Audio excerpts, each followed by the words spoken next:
I'm glad you did too. All right, at this time, I'm going to call the March 29th, 2023 meeting of the Champaign-Urbana Mass Transit District Board to order. It's 3 o'clock, and we are here in the Illinois Terminal. At this time, I'll ask the clerk to please call the roll. Barnes. Chaplin. Yes. Delgado. Here. Vasella. Present. Hannon. Present. Nudo. Dial. Here. Quorum is present. Thank you. First item is the approval of our agenda for today's meeting. I ask for a motion in a second. I move the agenda be approved as distributed. I second Margaret's motion. It's been moved and seconded to approve our agenda for today's meeting. All in favor? Aye. Opposed? That motion carries. Audience participation. I see no one in our audience at this time. We will move on to the approval of the open session board meeting minutes from February 22nd, 2023. They're in your packet. Motion. I would move that we approve the minutes as printed in our packet. Second. It's been moved and seconded to approve the open session board meeting minutes from February 22nd, 2023. All in favor? Aye. Opposed? That motion carries. Our next item is the closed session board meeting minutes from January 25th of 2023 that were distributed before the meeting. Motion in a second, please. So moved. Second. It's been moved and seconded to approve the closed session board meeting minutes from January 25th, 2023. All in favor? Aye. Opposed? That motion carries. Communications. Carl, anything? Board, anybody on the board have any communications they'd like to share? All right. Our next item is the Managing Director's monthly report. Carl. All right, thank you. This is for the month of February 2023. There were 959,122 rides last month, and that is the highest month so far in FY 2023, and February oftentimes is the highest month. It competes with October generally. But that's 192,000, almost 193,000 more boardings than what we had in February of 2022. So the strong post-COVID recovery continues. We're at about 70% of what our pre-COVID numbers were. That's our monthly ridership. Our year-to-date ridership, also strong recovery. It is almost 17.5% higher than what it was last year, and it is above our 5-year average. And so if we move on to the next slide, that's our February ridership by year. You can see that our two pre-pandemic numbers for 2019 and 2020 were significantly higher, but we're approaching the million mark, which I think is a major milestone. So we won't hit that with any of the remaining months of the fiscal year, but we're continuing to have strong recovery and a strong bounce back, as you can see on the progression of that scale. Moving on to our monthly operating revenue. The operating revenue also continues to be strong. It was 8% above February of 2022 and 6.5% above, the year-to-date is 6.5% above FY 2022. The operating expenses are 7.7% above February 2022, and these are actual, not budgeted, and the year-to-date operating expenses were 6.5% above last fiscal year. The year-to-date revenues and expenses, the revenues were $1.2 million above what we budgeted, and operating expenses were $4.6 million below budget, and that's a big number, and that's because we budgeted for full employment, and we continue to struggle with our employee shortage, primarily our operator shortage, and that has created a gap in what we budgeted and what we're experiencing. In terms of our notes for the month. There's a number one under the notes is just a kind of a summary of some activities that our operations department have embarked on with several law enforcement agencies, but also social service agencies in the community. And so I just kind of wanted to give you an update on that. You can read through that, but if you don't want to read it, that's fine, because the operations department will be giving you a presentation on this at next month's board meeting to give you some details. So you can look forward to that. And then finally, I included a picture. I don't have it for the slide, but I included a picture in your board packet of the lobby of the Urbana School District 116 fire that, you know, they lease the other half of our administrative building from us. And at the beginning of March 2nd, they had a thermal event, as maintenance likes to call it, and it caused a fair amount of damage. We're in the process of working through issues with the insurance company, and we hope to begin repairing and rebuilding this part of the office soon so that we can get them back in. With that, I will take questions through page 33 of your board packet. Questions from the board for Carl on his report. Bruce. No reason for the fire? Well, I'm 100% sure there was a reason. I'm 99% sure that we know what the reason is, but I don't think we're ever going to be able to say for certainty what it is. But I think there was a failure of a small device on a desk that had a short or something, and that sparked the fire. Wow. We believe. So one of the occupants, Sorry?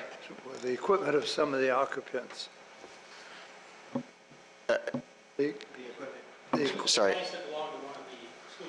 That's correct. Yeah, that's correct. They occupy the space. Anything else for Carl on his report? Seeing none, we will move into our action items. The first one is the update to the travel policy number 11. Carl. Thank you. This is just a, you know, in the spirit of dotting I's and crossing T's, it's a minor update, but important. The district has had a long-standing practice of allowing employees, when they travel for district business, to allow them to use or earn frequent flyer mileage and that kind of thing, and use it for their own personal use. And it came to staff's attention that that's fine, that's allowable, but if you are going to do that, you should codify it in your policy.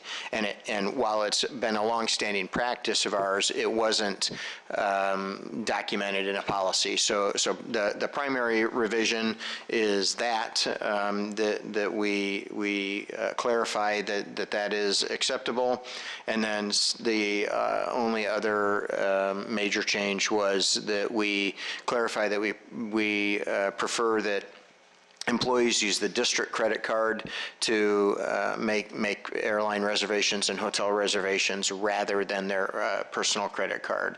That primarily is in case there's a cancellation, and there's a credit, then we want the district to get that credit, not the personal employee who also gets a reimbursement for that expense. So just trying to protect inadvertent double dipping there. Any questions on this item from the board? Seeing none, I'll ask for a motion and a second to update the travel policy. Second. It's been moved and seconded to update the travel policy number 11. All in favor, please say aye. Opposed? That motion carries. Our next item is the budget revision for the Hydraulic Elevator Modernization Project here at Illinois Terminal. Carl. And I'm going to ask Josh Dahm, our Illinois Terminal Director, to come on up here and give you a quick presentation, not presentation, but introduction to the topic, and then answer any questions. Josh. Thanks, Carl. Good afternoon.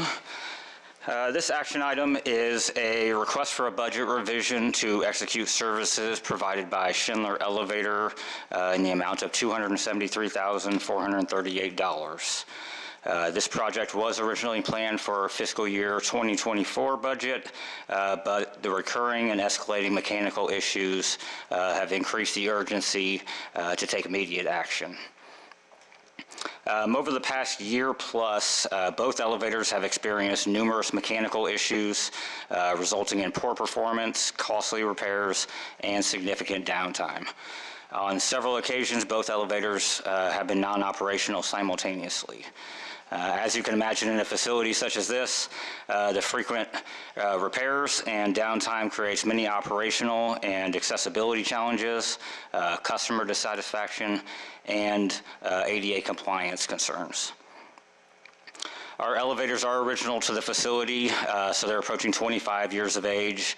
On average, the cost-effective life of a hydraulic elevator is 20 to 25 years based on usage. Our elevators are considered mid to high usage elevators. This project will update the major mechanical and electrical components of the elevator machine room, both elevator cabs.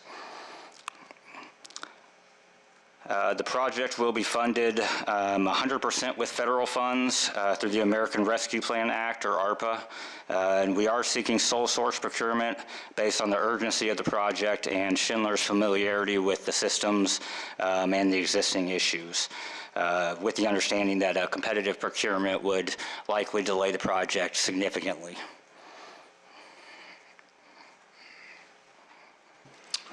Any questions for Jason or Carl on this item? Is this a complete update? I mean, is this putting them back into original, effectively original condition? Effectively original, but update to modern technology. So the shell of the elevator itself, the cab shell would not be updated, but all the mechanical components, the electrical components would all be updated to bring it up to date with modern technology. I remember that number one elevator, the south elevator, would close down for at least a year. Significant period of time, and if you didn't notice on your way up here, it's actually down right now. Yeah. So this will douse all those kind of problems?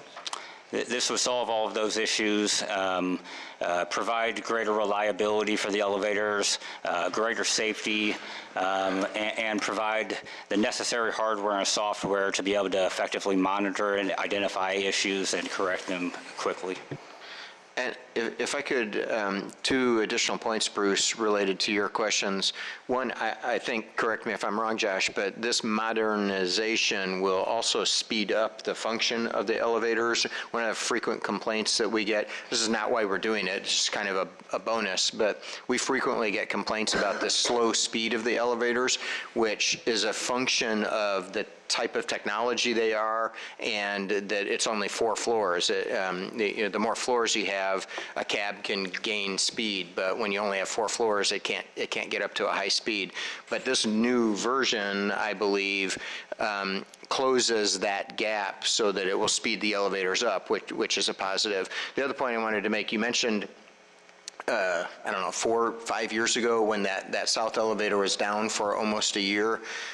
We put in a significant amount of work into that repair, and that repair is not being affected by this project. So the money that we spent on repairing that elevator at that time is not being wasted. Looks like number one elevator the south elevator was out of operation today. It is. It is currently non-operational. Any other questions on this item? I guess, just so I'm informed, what was the repair that we did on number one in the past that you're talking about? In late 2017, we did repair work to the south elevator jack assembly, or the piston assembly, which raises the elevator cab. That jack assembly was rebuilt. So we'll just end up rebuilding the other one and use the one that's already rebuilt on number 1. So no jack or piston work is included in this project. The jack assemblies were inspected and deemed still good for now. I got a point. You said it's a hydraulic elevator? They are hydraulic elevators. And the picture on page 45 is for, I think, a regular lift, but I can't tell. It's got something going all the way to the ceiling.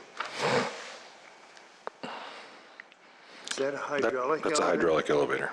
Yeah, I believe it is. Yes, correct. What's pictured on 45 is a hydraulic The elevator. jack's in the floor there underneath it. That is the Looked like lift. it was a lift. You know, Additional questions on this item? Margaret? Well, I don't have a question, I have a comment.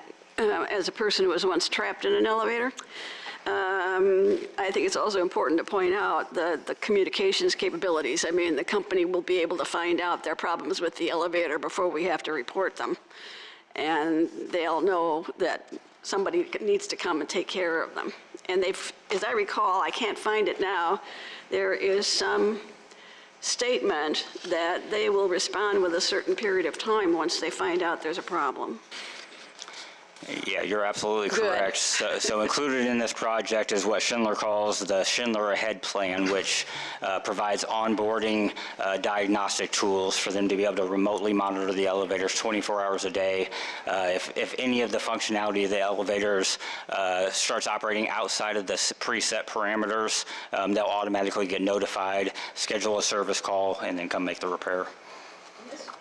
This will be just for the one elevator and the other elevator won't have it, or is it going to affect both of them? This will be both elevators. I notice on page 49, there is a thing called Schindler's List. Schindler's what? I'm glad to see they're still in business. Schindler's what? Additional questions on this item before we vote? Seeing and hearing none, I will ask for a motion to approve the budget revision for the hydraulic elevator modernization. It's been moved and seconded for a budget revision for the hydraulic elevator modernization project here at Illinois Terminal. All in favor? Opposed? That motion carries. Our next item is the operation, thanks Josh. Our next item is the operations and maintenance of the solar arrays contract. Carl. And for this, our other Josh is going to come up, Josh Beerbaum, our Maintenance Facilities Director. It's the second half of our Josh twins. Yes, as you can tell, we certainly look alike. So, yes, I'm Josh Beerbaum. I'm your Maintenance and Facilities Director. And I'm going to speak with you about the solar O&M agreement. So as you know, we do have solar arrays on top. We have one on top of 803, our maintenance facility now. That's a 1,212 panel roof-mounted solar array that provides power for our maintenance facility. And then as you know, late last year, we had the installation of the ground and rooftop array over at the UCSD across the street. And that is a total of 4,008 ground-mounted panels and then 1,428 roof-mounted panels. Total investment of about $6.7 million when you add everything together when those were installed. So what we're looking at here, we did an RFP that ran from January 16th through February 17th, and this was posted on MTD.org, also sent to local contractors, 3 local contractors that is. We had them come out and we had an evaluation team of myself, Dave Thornton, who's our Assistant Facilities Director, and a couple of our facilities technicians. And we reviewed the proposals in front of us, and it was pretty clear cut that we found Current Solutions, who is a local contractor and specializes in solar, was our clearly our best option. When we looked at those proposals and weighed them, we weighed them, 40% was on the O&M plan that they presented, how they presented it, 40% was on their references and their experience in solar, and then we also weighed 20% was the cost. And hands down, we found that Current Solutions was the best in every category. We liked the plan they put forth. We felt like it was the best to optimize our solar for our needs, and again, the cost structure was the clearest cut. They also offered free diagnostics, so anytime we would have an issue with the solar panels, they guaranteed a 2-hour window to come out and diagnose any issues. And then they also provided a very easy to understand corrective maintenance structure, so if there are issues and things that need to be addressed, it's pretty simple to understand how the cost would work.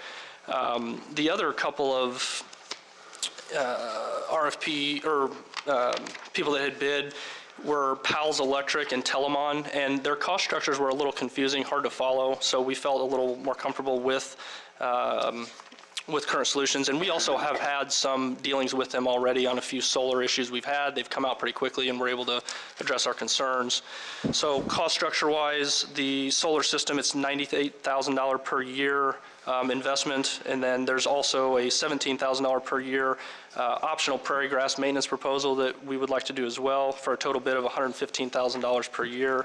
And when you stack that up against the total investment of solar we have, I mean, that's less than 2% of our investment. So I think this makes sense for a lot of reasons. And I think that's everything. I'll take any questions. Questions for Josh on this item involving the solar panels maintenance? Seeing none, we will ask for a motion and a second to approve this. It's been moved and seconded to approve the operations and maintenance of the solar arrays contract. All in favor, please say aye. Aye. Opposed? Motion carries. Our next item is our thanks Josh. Our next item is our Zero Emission Transition Plan update. Carl. Thank you. This is an update to a plan you approved last April, which was the first time that we had asked for approval of our Zero Emission Transition Plan. This is a document that will be updated from time to time as funding changes or technologies are introduced and that kind of thing. And so this is somewhat a result of that, but also it reflects a change that the Federal Transit Administration are asking for their grant recipients to carry the end point, I guess, of the transition to be completely zero emission, 100% zero emission. And prior to this, we had forecasted out to, I don't have it in front of me, I don't remember what the exact number was, but it was a high percentage of the fleet would be zero emission, but it wasn't 100%. So this changes that. Significantly, we also, in the previous plan, if you recall, had a couple handfuls of renewable natural gas vehicles. And that was because we were in the midst of having conversations with the Urbana-Champaign Sanitary District at the time about installing equipment on their property that would capture the methane gas that they produce and purify that and essentially turn that into renewable compressed natural gas, and then we would burn that as a fuel in the CNG vehicles. We ran into some I guess what we determined to be insurmountable hurdles with that partnership, primarily because the sanitary district, they have equipment on site now that they use to capture the methane, and then they use that methane themselves to create electricity that they use to power their facilities. That equipment is failing and they need to replace it, and they need to do it very quickly. And we are not ready to take on these RNG vehicles. And so the timing between their exigent need and our ability to get to the point where we can operate those vehicles just were too out of sync. We couldn't match that up. So we kind of all just agreed to say, you guys need to upgrade your equipment, and we can't get to the point where we can fund our equipment, so you do your thing, and we'll just go our separate ways in that regard.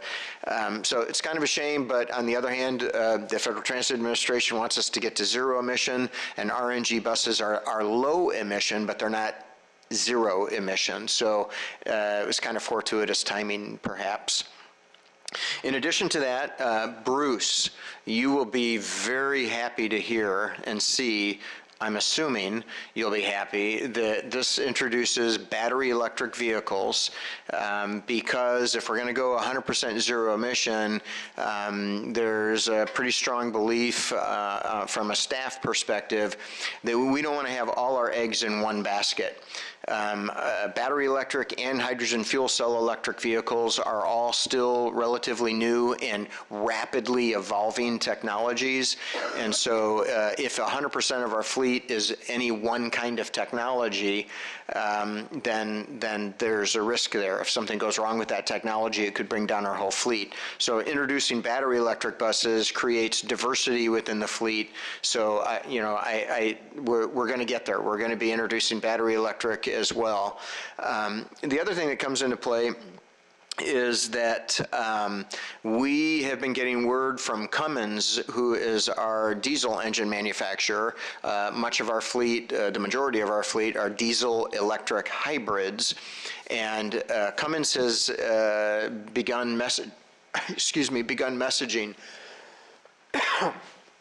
that they're going to discontinue production of hybrid engines after 2026. Excuse me.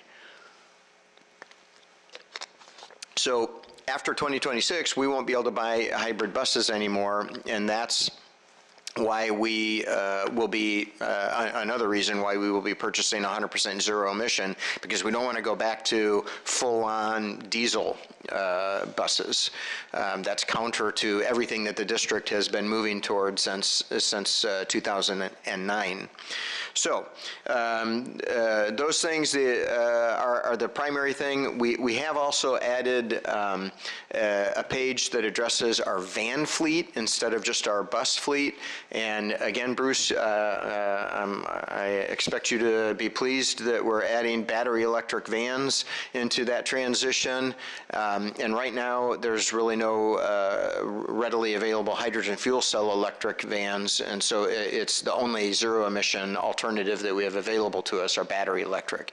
So I think those are all the high points with this update to the transition plan. But if you have any questions, I'll do my best to answer them. Questions for Carl Bruce? Good work. Thank you, Bruce. Phil? Well, you're really developing two technologies now, hydrogen and battery. And you're at the forefront in hydrogen, and you'll soon be in battery, and we'll see how it goes with battery now. Yeah, that's right. And in fact, relative to having multiple technologies, I mean, that's a real plus because you have diversity. But I will also say that our Josh, who just was up here, our Maintenance and Facilities Director, has also indicated he wants to kind of slow roll having too many eggs or too many baskets of eggs, I guess, because you have to have parts that are specific to all these different technologies, and you have to have technicians trained in all these specific technologies. And so while we have a large active hybrid fleet, he wants to slow roll introducing battery electric buses into the fleet and still until the hybrid vehicles are out of service. So just to speak to that point a little bit. Phil? A couple of thoughts. I think to some degree you're constrained by what vehicles are on the market, but have we explored plug-in hybrids at all as a, I guess, a way for us to get our feet wet with the EV technology without fully committing to having electricity as our sole fuel source?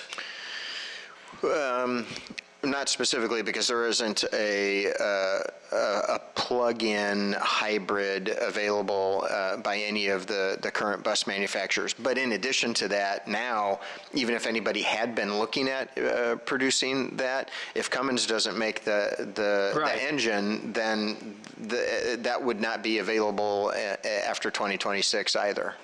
And then I guess on the other side of this, have we been in touch with Ameren? I mean, if anybody's done the calculation, but obviously, given the narrow amount of downtime that our buses have at night, we're going to be pulling an ungodly amount of electricity from the grid. Have we been in touch with them to see, hey, in our 10-year plan, we're going to need, I don't know, 7 or 8 megawatts of power here? Are we going to have to do an express circuit for that? Do they have the infrastructure to support us? And can they start to factor that in as they're doing stuff in our neighborhood? Maybe.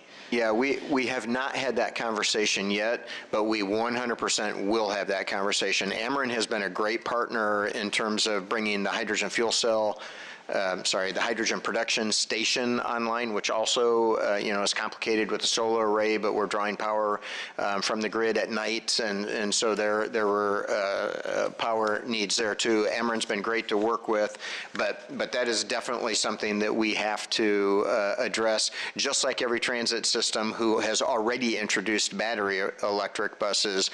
The charging infrastructure is really problematic. There are a lot of upgrades that are needed as a result of that. So no, we haven't done that yet. We are completely aware that we need to, and we certainly will. But we do have time to address it. Additional questions for Carl on this update for the transition plan? Go ahead, Brianna. So I don't know if you guys have started doing this already, but I also think that keeping in touch with other transit districts in Illinois, like Bloomington, that has released electric buses, will be important in seeing like what types of like extra challenges or like logistics you might need to keep an eye out for. Yeah, that's a great point. We're in regular contact and communication with many transit agencies, not only in Illinois, but all across the country. It's one of the great advantages of our national association, but also our state association, which we are actively involved with. And quite frankly, you bring up a point that is one of the reasons why we have not been quick to jump into the battery electric market, because all transit agencies are struggling with their battery electric buses in one form or another. And so we've not wanted to introduce that into our community.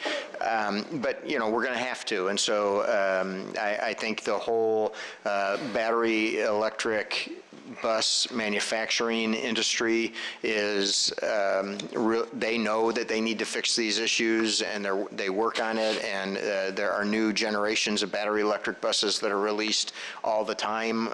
So it's getting better, but there are still problems. And so, yeah, you bet we frequently have those kinds of conversations. Thanks for your input, Brianna. Any other questions from the board on this item? Seeing none, I will ask for a motion and a second to approve the Zero Emission Transition Plan update. So moved. It's been moved and seconded to approve our Zero Emission Transition Plan update. All those in favor, please say aye. Opposed?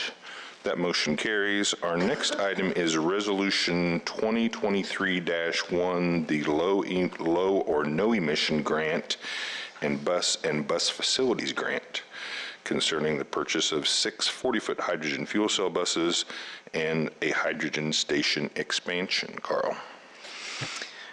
Yeah, we thought it would be a good idea when we hired our new External Affairs Director, Ashley McLaughlin, who unfortunately can't be here today. We thought it'd be a great idea to have multiple federal grant applications due all at the same time for her as she's trying to get her feet wet in a new role. I kid, because we didn't think that was a good idea, but we had no control over the timing. So Ashley has been breaking her neck practically trying to get all these done. And one of them, as this resolution, or actually two of them, as this resolution relates to our low and no emission grant program through the Federal Transit Administration and the Bus and Bus Facilities grant program through the Federal Transit Administration. This is kind of a dual application, so those are two separate grant programs, but we're submitting the same grant proposal to both programs, and it's to expand our hydrogen fueling station and then to buy 6 more hydrogen fuel cell electric buses at the same time. So this will be, we think, at least for a long time to come, it would be the only phase 2 or additional expansion that we would need to do to the hydrogen fueling station. And then that will allow us to buy all the hydrogen fuel cell electric buses that we have programmed in the Zero Emission Transition Plan that you just approved. So this would get us on the road to being able to buy all those buses over the next 20 or so, 20 plus years, and funds the first 6 buses after the 12 that we'll have on site. So it's just a hair under $19 million to expand that and to buy those 6 buses. We are asking for $16.5 million out of the grant program, and then it would take an additional $2.5 million from our local capital fund to complete that project. So this is a required resolution for those 2 proposals. Questions on the resolution for Carl? Margaret? I was under the impression, maybe my memory's bad, but when the hydrogen fuel station that we currently have was installed, that you said it would take care of 12 buses. So, well, we're going to end up with, what, 16? So this is for the extra 4 buses? I guess I'm a little confused why we need to do this. Sure. So the current station that we have will produce enough hydrogen to fuel 12 buses. The 12 buses that we'll have after the 10 that we have just placed an order for arrive at the end of the year. So when those 12 then are in service, the hydrogen production station, we won't be able to produce and store enough hydrogen to fuel any more buses beyond those 12. But we have buses that are expiring. They'll be out of their useful life in the next couple of years, so we need to replace them. To stay on track with our Zero Emission Transition Plan, some of those have to be hydrogen buses, but if we buy any more hydrogen buses after the 10 that we have on order now, we can't fuel them. So we have to expand the fueling station to have more hydrogen stored on site in order to fuel. This expansion, we don't know this 100% for sure, but I am quite certain that this expansion will be to receive the delivery of hydrogen. So we produce enough for 12 buses. Everything above and beyond that, I believe that we'll take delivery of hydrogen, just like we take delivery of diesel fuel. So we'll have liquid or gas hydrogen delivered on site, and then we'll use that to fuel the additional buses. Because I thought that, well, I guess my question was really about the timing of the grant request. So, is this being done, this expansion being done now because the money's available now and it might not be available when we've finished buying all these 10 buses? I mean, I suppose there's some truth that we're applying for it now because it's available now, because it is available now, so we want to try to gain access to it. But the need is there as well, because we have our 12 buses, but in just a year or two, we will have to buy additional buses. And we can't buy additional hydrogen buses if we don't expand the station. So the need will be in existence as soon as those 10 buses arrive, because we can't buy any more after that. And so we need to stay on track with the transition plan. We need to be able to continue to buy new hydrogen fuel cell electric buses, and there's no point in buying them if we can't use them. Additional questions on this item? Go ahead. I guess I'll throw a point of order out there. I'm somewhat involved in a project to produce hydrogen in Illinois, so I probably need to abstain on this. How many do we need for a quorum? 4. Excellent. Okay. Any other questions on this item before we call for a motion? Seeing and hearing none, I'll ask for a motion to approve Resolution 2023-1. It's been moved and seconded to approve Resolution 2023-1, a low or no emission grant and a bus and bus facilities grant. All in favor, please say aye. Opposed? That motion carries. Our next item is Resolution 2023-2, a low or no emission grant for the purchase of 10 hybrid electric buses. Carl. Yes, so this is very similar to the resolution you just passed. You shouldn't have to abstain on this one, Phil. This is for 10 hybrid vehicles. That low or no emission grant program has kind of an interesting history since the program has been involved. The name of the program literally is low. The first word of the program is low or no emission grant program, but the grants that have been awarded through that program have almost entirely been for no emission or zero emission vehicles, which is great, but not everybody can afford zero emission, and we couldn't afford to just convert everything to zero emission right now. And so we continue to want to purchase low emission hybrid buses while the engines are being made. And so this is for a carve out that Congress created because they saw that all the grant awards were going to zero emission. And so they held back a part of the bucket of funds for this grant program. And they said this amount of money, I don't remember exactly what it is, but this amount of money it can only be awarded to low emission projects instead of zero emission. And so since we still buy hybrid buses, we, as Margaret pointed out, the money is available. We want to try to gain access to that because those buses need to be replaced anyway. So this resolution is for that component of the low or no emission program. Bruce. Back to diesel and Cummins. Are they going to continue to supply parts for these diesel engines after they quit making the diesel engines?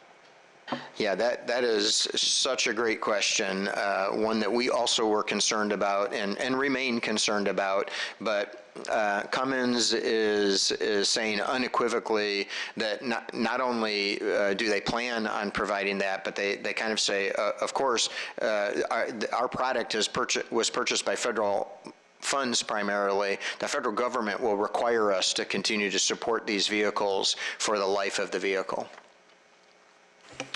Additional questions on this item, this resolution? Seeing none, I'll ask for a motion to approve 2023-2, the low or no emission grant. It's been moved and seconded to approve the 2023-2 low or no emission grant for the purchase of 10 hybrid 40-foot buses. All in favor? Aye. Opposed? That motion carries. Our final resolution is Resolution 2023-3, a bus and bus facilities grant for the construction of a body shop and storage facility at 1209, 1211, and 1213 East University in Urbana. Carl. So now that we have secured 1209, 1211, and 1213, which I'm just going to call 1209, we've secured that property for an annex to our maintenance department, primarily for van storage, but vehicle storage and some maintenance work. Now we can move forward with that project. In order to move forward with that project, we have to secure funding, and the Bus and Bus Facility Program is an eligible program, or this project would be eligible for that kind of funding. So this is our first effort, now that we've secured that property, to secure funding for the project. Questions on this item, this resolution? Seeing none, I'll ask for a motion and a second to approve. So moved.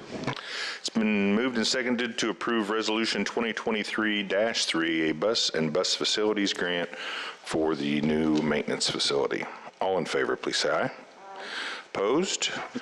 That motion carries. That was our last action item for our meeting today. Our next regular board meeting will be Wednesday, April 26, 2023 at 3 o'clock right here at Illinois Terminal. Any other business before we close? Seeing none, I'll ask for a motion to close our meeting. It is moved, and I will second that, and we are adjourned. Thank you.